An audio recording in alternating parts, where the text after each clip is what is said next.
My dear students, dear friends, and dear brothers and sisters, once again I welcome to all of you in Dr. S. Chandra online classes for education. मेरे प्रिय विद्यार्थियों, मैं आप सभी लोगों का एक बार फिर से doctor S Chandra online classes for education में स्वागत करता हूं। आप सभी का हार्दिक स्वागत है, हार्दिक अभिनंदन है। प्रिय विद्यार्थियों, जो आपका पेपर है edu BEd 107 that is assessment of teaching and learning या शिक्षण एवं अधिगम का आकलन, इसमें जो मल्टीपल चॉइस क्वेश्चंस आपके एग्जाम में पूछे जाएंगे उसका हम सभी लोग अभ्यास कर रहे हैं। और पिछली कक्षाओं में, पिछले वीडियोज में हम सभी लोगों ने 80 मल्टीपल चॉइस क्वेश्चंस का अभ्यास कर लिया है। उसी सीरीज में, उसी श्रृंखला में आज की इस क्लास में, इस वीडियो में अन्य महत्वपूर्ण 20 प्रश्नों का अभ्यास करेंगे जो होंगे मल्टीपल चॉइस क्वेश्चंस और बेस्ड होंगे आपके शिक्षण एवं अधिगम का आकलन का जो पेपर है और assessment of teaching and learning का जो पेपर है एजू BEd 107।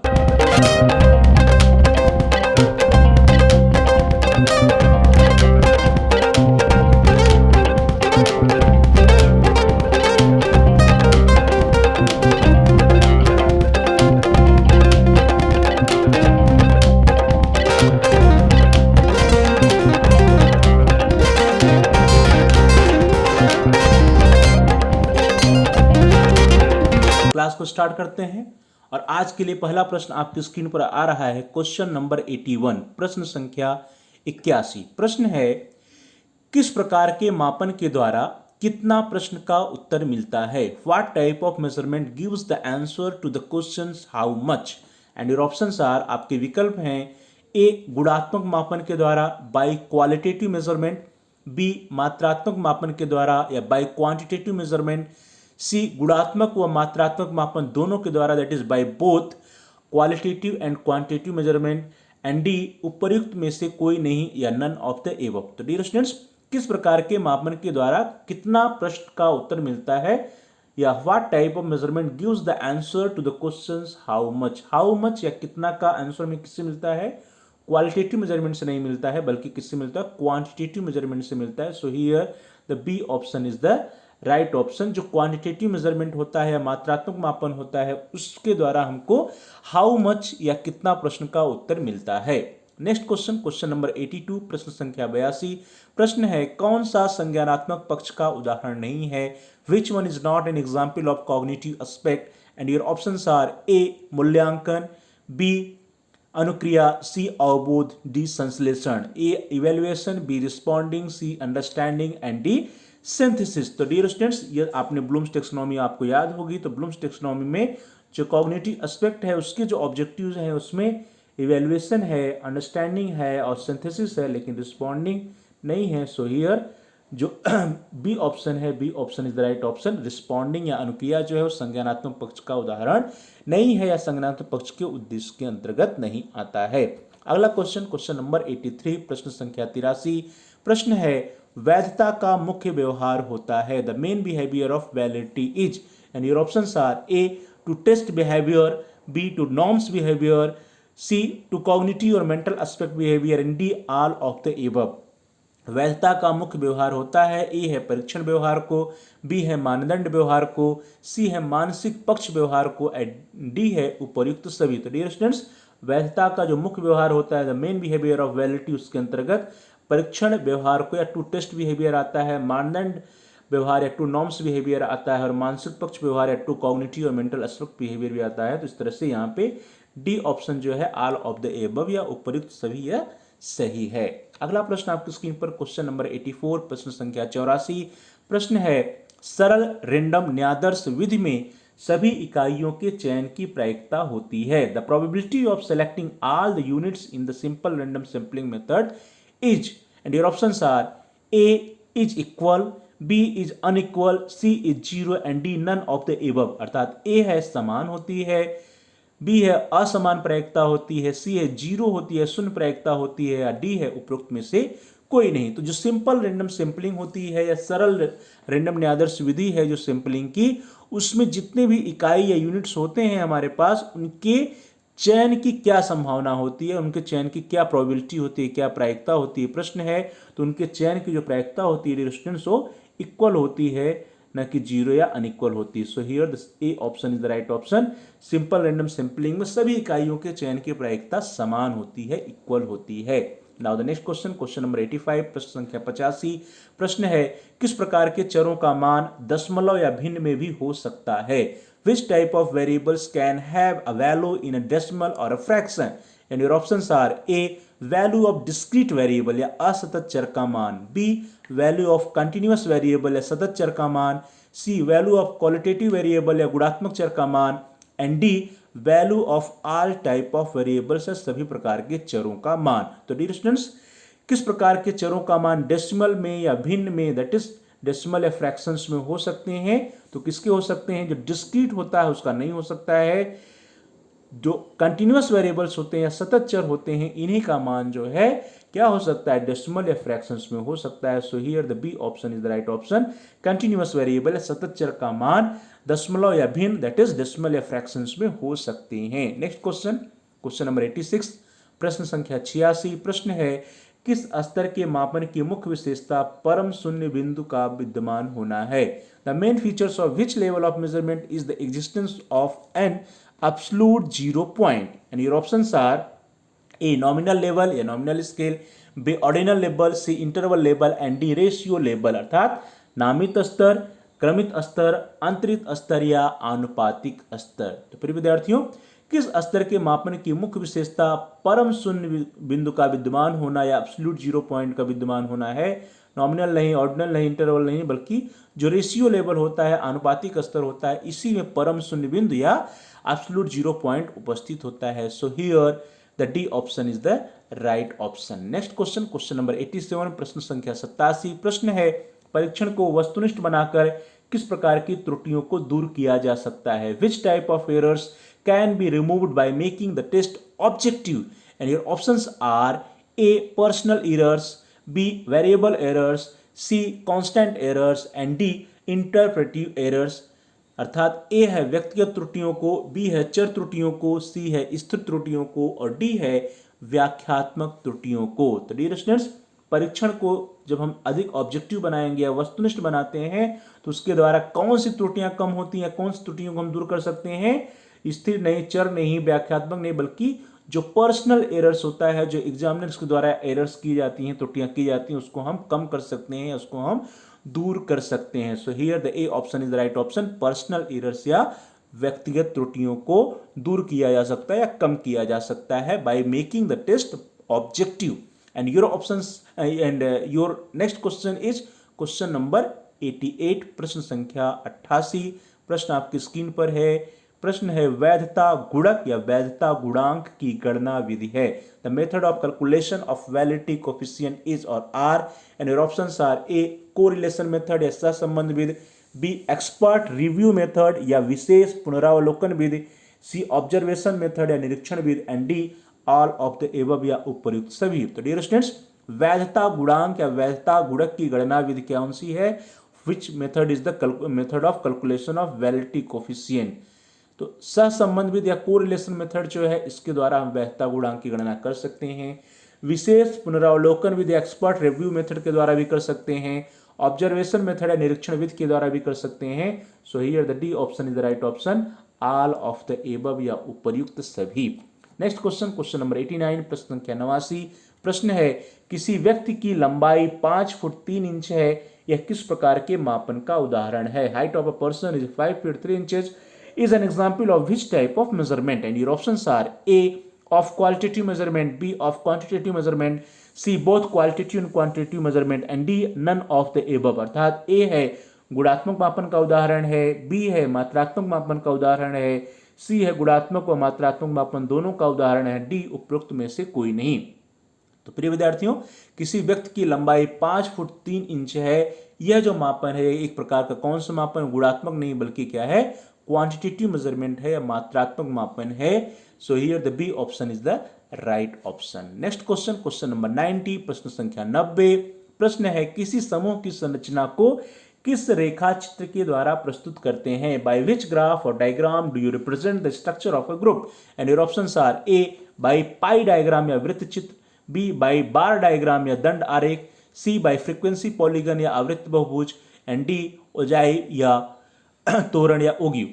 तो डियर स्टूडेंट्स, जो ओगिव है या ओजाई है, तोरण है या फ्रीक्वेंसी पॉलीगन या आवृत्ति बहुभुज है, या बार डायग्राम या दंड आरेख है, या पाई डायग्राम या वृत्त चित्र है, इसमें से किसके द्वारा समूह की संरचना को हम दिखा सकते हैं, प्रस्तुत करते हैं? By which graph or diagram do you represent the structure of A group? तो इसमें जो है पूरे ग्रुप का जो स्ट्रक्चर जो है होता है वो हम क्या कर सकते हैं, वृत्त चित्र था, एक वृत्त बना करके उसमें जो है हम सारे ग्रुप की डिटेल्स दिखाते हैं। तो पाई डायग्राम या वृत्त चित्र के द्वारा किसी समूह की संरचना को हम प्रस्तुत कर सकते हैं। So here the A option is the right option, pi diagram या वृत्त चित्र। नेक्स्ट क्वेश्चन, क्वेश्चन नंबर 91, प्रश्न संख्या 91। प्रश्न है, वैधता ज्ञात करने का मुख्य आयाम है। The main dimensions of determining validity is, and your options are A rational और लॉजिकल डायमेंशन, दैट इज तार्किक आयाम, बी एम्पिरिकल डायमेंशन या अनुभवजन आयाम, C both of the above उपर्युक्त दोनों, and D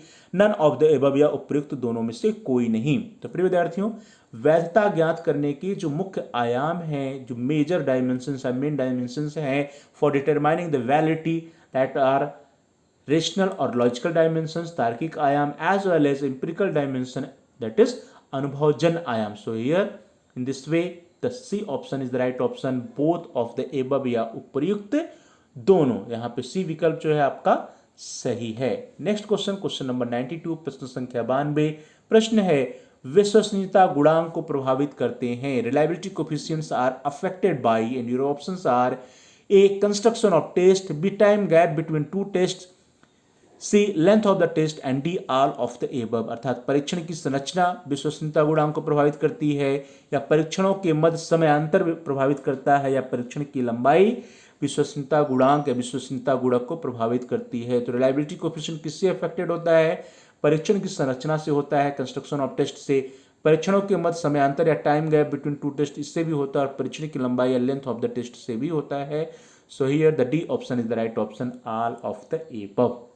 now the next question, question number 93, प्रश्न संख्या 93, बहुत ही महत्वपूर्ण प्रश्न है। प्रश्न है, KR20 एंड KR21 सूत्र का प्रयोग किया जाता है। KR20 and KR21 formula are used in, and your options are calculating reliability coefficient, A, B है calculating validity coefficient, C calculating objectivity coefficient, and D calculating norms coefficient. अर्थात A है विश्वसनीयता गुणांक की गणना करने में, बी है वैधता गुणांक की गणना करने में, सी है वस्तुनिष्ठता गुणांक की गणना में, एंड डी है मानक गुणांक की गणना करने में। सो हियर डियर स्टूडेंट्स, जो KR20 और KR21 फॉर्मूला है, इसका प्रयोग हम कहां करते हैं? इसका प्रयोग किया जाता है विश्वसनीयता गुणांक या रिलायबिलिटी कोएफिशिएंट की गणना करने में। सो कूडर रिचर्डसन मेथड इस भी कहा जाता है। So here the A option is the right option, KR20 and KR21 formula are used in calculating reliability coefficient. अर्थात विश्वसनीयता गुणांक की गणना करने में KR20 और KR21 फॉर्मूले का प्रयोग किया जाता है। नेक्स्ट क्वेश्चन, क्वेश्चन नंबर 94, प्रश्न संख्या 94। प्रश्न है, किस प्रकार के मापन के द्वारा किस प्रकार का प्रश्न का उत्तर मिलता है? What type of measurement gives the answers to the question of what type. अर्थात ऑफ व्हाट टाइप या किस प्रकार का जो यह प्रश्न है, इसका उत्तर किस प्रकार के मापन के द्वारा मिलता है? And your options are A by qualitative measurement, B by quantitative measurement, C by both qualitative and quantitative measurement, and D none of the above. अर्थात ए है गुणात्मक मापन के द्वारा, बी है मात्रात्मक मापन के द्वारा, सी है गुणात्मक व मात्रात्मक मापन दोनों के द्वारा, और डी है उपर्युक्त में से कोई नहीं। तो dear students, of what type अर्थात किस प्रकार का, इस प्रश्न का उत्तर हमको गुणात्मक मापन या जो क्वालिटेटिव मेजरमेंट होता है, गुणात्मक मापन होता है, इससे मिलता है, जबकि मात्रात्मक के द्वारा हाउ मच या कितना प्रश्न का उत्तर मिलता है। So here the A option is the right option, गुणात्मक मापन के द्वारा by qualitative measurement. Next question, question number 95, प्रश्न संख्या 95। प्रश्न है, मानकों का मुख्य रूप है। The main kinds of norms are, and your options are age norms, standardised score norms, percentile norms, and all of the above. A है आयु मानक, बी है प्रमापीकृत प्राप्तांक मानक, सी है शतांशी मानक, एंड डी है उपर्युक्त सभी। प्रिय विद्यार्थियों, मानकों का जो मुख्य रूप है, मेन काइंड्स और टाइप्स ऑफ जो नॉर्म्स हैं, उसमें एज नॉर्म्स या आयु मानक है, स्टैंडर्डाइज्ड स्कोर नॉर्म्स है, प्रमापीकृत प्राप्तांक मानक भी है, और शतांशी मानक भी है, परसेंटाइल नॉर्म्स भी है। So here the D option is the right option, all of the above. Next question, question number 96, प्रश्न संख्या 96। आयु मानक का उपयोग होता है, age norms are used for, and your options are in performance test, B in mastery test, C in intelligence test and D all of the above. आयु मानक का उपयोग होता है निष्पत्ति परीक्षण में, प्रवणता परीक्षण में, बुद्धि परीक्षण में या फिर उपर्युक्त सभी में। तो ध्यान दीजिए, प्रश्न है कि आयु मानक का जो प्रयोग होता है वो निष्पत्ति परीक्षण में होता है या प्रवणता परीक्षण में होता है या बुद्धि परीक्षण में होता है या उपयुक्त सभी में। तो age norms are used in intelligence test या बुद्धि परीक्षण में होता है। So here the C option is the right option. बुद्धि परीक्षण में आयु मानक का उपयोग किया जाता है। नेक्स्ट क्वेश्चन, क्वेश्चन नंबर 97, प्रश्न संख्या 97। प्रश्न है grade norms are used for, या ग्रेड मानक का उपयोग होता है। And your options are in performance test, A, B है इन मास्टरी टेस्ट, सी है in intelligence test and D है ऑल ऑफ द एबव। अर्थात निष्पक्ष परीक्षण में ए है, बी है प्रवणता परीक्षण में, सी है बुद्धि परीक्षण में और डी है उपर्युक्त सभी में। तो ग्रेड नॉर्म्स या जो ग्रेड मानक है इसका प्रयोग हम कहाँ करते हैं? इसका प्रयोग मास्टरी नहीं, इंटेलिजेंस नहीं, बल्कि इन परफॉर्मेंस टेस्ट या निष्पक्ष परीक्षण में करते हैं। So here the A option is the right option, in performance test या निष्पक्ष परीक्षण में। नेक्स्ट क्वेश्चन, क्वेश्चन नंबर 98, प्रश्न संख्या 98। प्रश्न है अंतराल मापने की मुख्य विशेषता है। The main feature or characteristic of interval scale is, in your options are A equal interval, B uncertain interval, C interval less and D none of the above. अर्थात ए है समान अंतराल, बी है अनिश्चित अंतराल, सी है अंतराल रहित होना है, डी है उपरोक्त में से कोई नहीं। तो अंतराल मापने की जो मुख्य विशेषता है, द मेन फीचर और characteristics of interval scale is equal interval, समान अंतराल का होना। सो here the A option is the right option. अंतराल मापने की मुख्य विशेषता समान अंतराल या इक्वल इंटरवल का होना होता है। Now the next question, question number 99, प्रश्न संख्या 99। प्रश्न है किस प्रकार के चरों के लिए किन्हीं भी दो प्राप्तांकों के बीच के प्रत्येक मान को ज्ञात नहीं किया जा सकता है? ज्ञात नहीं किया जा सकता है। For which type of variables each value between any two scores can not be found. ये निगेटिव प्रश्न है, नहीं किया जा सकता है, can not be found. And your options are, आपके विकल्प हैं A for continuous variables, B for discrete variables, C for qualitative variables and D for all type of variables. अर्थात सतत चर के लिए, असतत चर के लिए, गुणात्मक चर के लिए, सभी प्रकार के चरों के लिए। तो किस प्रकार के चरों के लिए किन्हीं भी दो प्राप्तांकों के बीच प्रत्येक मान को हम प्राप्त नहीं कर सकते हैं? तो सतत चर के लिए हम कर सकते हैं, लेकिन जो डिस्क्रीट वेरिएबल्स होते हैं, असतत चर होते हैं, इसके लिए हम नहीं कर सकते हैं। So here the B option is the right option for discrete variable या असतत चर के लिए। नेक्स्ट क्वेश्चन, क्वेश्चन नंबर 100, प्रश्न संख्या 100। प्रश्न है सममित वितरण का विषमता गुणांक होता है। Coefficient of skewness for symmetrical distribution is, and your options are A 0, B positive, C negative and D any one from the above. अर्थात शून्य होता है या धनात्मक होता है या ऋणात्मक होता है या उपरोक्त में से कोई भी हो सकता है। तो सममित वितरण का जो विषमता गुणांक होता है या coefficient of skewness for symmetrical distribution जो होता है, पॉजिटिव नहीं, नेगेटिव नहीं, बल्कि क्या होगा, यदि वो सिमेट्रिकली डिस्ट्रीब्यूटेड है तो उसका स्क्यूनेस 0 होता है, शून्य होता है। So here the A option is the right option. तो डियर स्टूडेंट्स, इस तरह से हम सभी लोगों ने आज की क्लास में, इस वीडियो में, जो आपका पेपर है एजू बीएड 107 अर्थात assessment of teaching and learning या शिक्षण एवं अधिगम का आकलन, उससे संबंधित 20 महत्वपूर्ण मल्टीपल चॉइस क्वेश्चंस का हम लोगों ने अभ्यास किया। अगली क्लास में, अगले वीडियो में हम सभी लोग अन्य 20 महत्वपूर्ण प्रश्नों का अभ्यास करेंगे। तब तक के लिए आप सभी का बहुत बहुत धन्यवाद।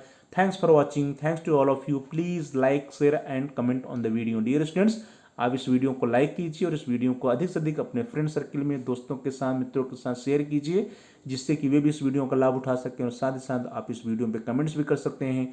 कमेंट के द्वारा यदि आपका कोई बहुमूल्य सुझाव है या कोई प्रश्न है या कोई समस्या है तो आप हम तक पहुँचाइए। हम आपके प्रश्नों का उत्तर देने का प्रयास करेंगे, आपकी समस्याओं का समाधान करने का प्रयास करेंगे और साथ ही साथ जो भी आपके वैल्यूएबल सजेशंस होंगे, सुझाव होंगे, उन सुझावों पर अनुपालन भी करने का प्रयास करेंगे। So please like, share and comment on the video. Also subscribe the channel. आप सभी प्रिय विद्यार्थियों में से जिन लोगों ने अभी तक चैनल को सब्सक्राइब नहीं किया है, कृपया आप चैनल को सब्सक्राइब कर लीजिए, जिससे कि आप प्ले लिस्ट में जाकर के अपने कोर्स से रिलेटेड अपनी आवश्यकता के अनुसार वीडियोज को आसानी से देख सकें, आसानी से सर्च कर पाएं, ढूंढ पाएं। इसके लिए जरूरी है कि आप चैनल को सब्सक्राइब कीजिए और साथ ही साथ जहां पर सब्सक्राइब लिखा है उसके बगल में घंटी का आकार है, बेल का आइकन, उसको प्रेस कीजिए। उसको दबाने पर कुछ ऑप्शंस आते हैं, उन विकल्पों में से आप ऑल के ऑप्शन को सिलेक्ट कर लीजिए। इससे यह होगा कि आपके कोर्स से रिलेटेड जितने भी नए एजुकेशनल वीडियोज आएंगी उसकी नोटिफिकेशन, उसकी सूचना आपको समय से मिल जाएगी और आपका कोई भी वीडियो मिस नहीं होगा। तो dear students, please like, share and comment on the video, also subscribe the channel and press the bell icon all. आप सभी का बहुत बहुत धन्यवाद। अन्य 20 महत्वपूर्ण प्रश्नों के साथ हम सभी लोग जल्द ही मिलेंगे अगली कक्षा में, अगले वीडियो में। तब तक के लिए आप सभी का बहुत बहुत धन्यवाद।